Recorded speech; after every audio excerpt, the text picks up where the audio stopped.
আমরা সবাই আজকে উৎসব করতে এসেছি এই জন্যে যে হাত দিয়ে জীবন দান করেছেন তাদের আত্মার মাগফিরাত কামনার্থে আয়োজিত লক্ষ্মীপুর।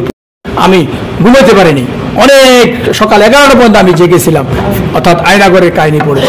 আজ বাংলাদেশের জনগণ গণ অভ্যুত্থানের ডাক দিয়ে এই স্বৈরাচার হাসিনার পতন করেছে, যার আয়োজনে আজকের এই বিজয় উৎসব।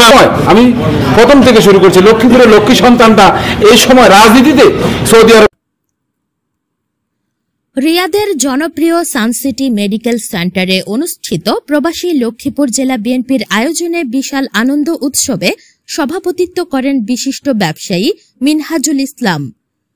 সাধারণ সম্পাদক মোল্লা হাবিবুর রহমানের পরিচালনায় উৎসবে প্রধান অতিথি ছিলেন জেলা বিএনপির প্রধান পৃষ্ঠপোষক সৌদি আরবে বাংলাদেশি ইনভেস্টর আব্দুল্লাহ আল মামুন।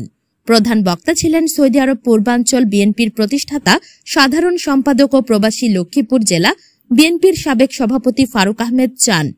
বিশেষ অতিথি ছিলেন আল খারিজ প্রদেশ বিএনপির সভাপতি আসলাম আহমেদ মোরশেদ, যুবদল সভাপতি সাংবাদিক জাহাঙ্গীর আলম, রিয়াদ মহানগর বিএনপির সাবেক সাধারণ সম্পাদক তালুকদার হারুনুর রশিদ, সোহরাব হোসেন লিটন, আব্দুল আজিজ জাহাঙ্গীর, কাজী আয়ুব আলী আলমগীর কবির সহ প্রবাসী লক্ষ্মীপুর জেলা বিএনপি ও সৌদি আরব পূর্বাঞ্চল বিএনপির বিভিন্ন স্তরের সিনিয়র নেতৃবৃন্দ।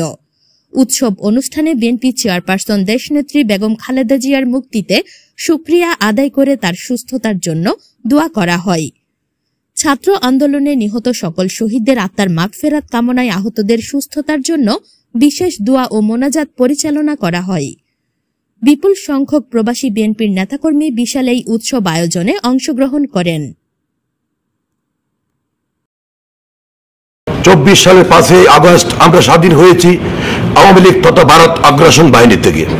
আমাদের যে ছাত্ররা আন্দোলন করেছে, বিএনপি এখন সরকার গঠন করতে চায়। বাংলাদেশে 100 জন ছাত্রের মধ্যে 90 জন ছাত্র বিএনপি করে। তাদের যাদের মধ্যে আলহামদুলিল্লাহ আমরা আমাদের অনুষ্ঠানের শুরু করে দিয়েছি। ইনশাআল্লাহ আপনাদের সকলের অনুগ্রহ এবং ভালোবাসাতে আমরা একটা সৈনিকেরা যারা দেশে থেকে বিদেশে এসেও রাজনীতি করার জন্য মন মানসিকতা আছে, তাদেরকে আমার কুমিল্লা জেলা বিএনপির পক্ষ থেকে আন্তরিক শুভেচ্ছা অভিনন্দন জানাচ্ছি।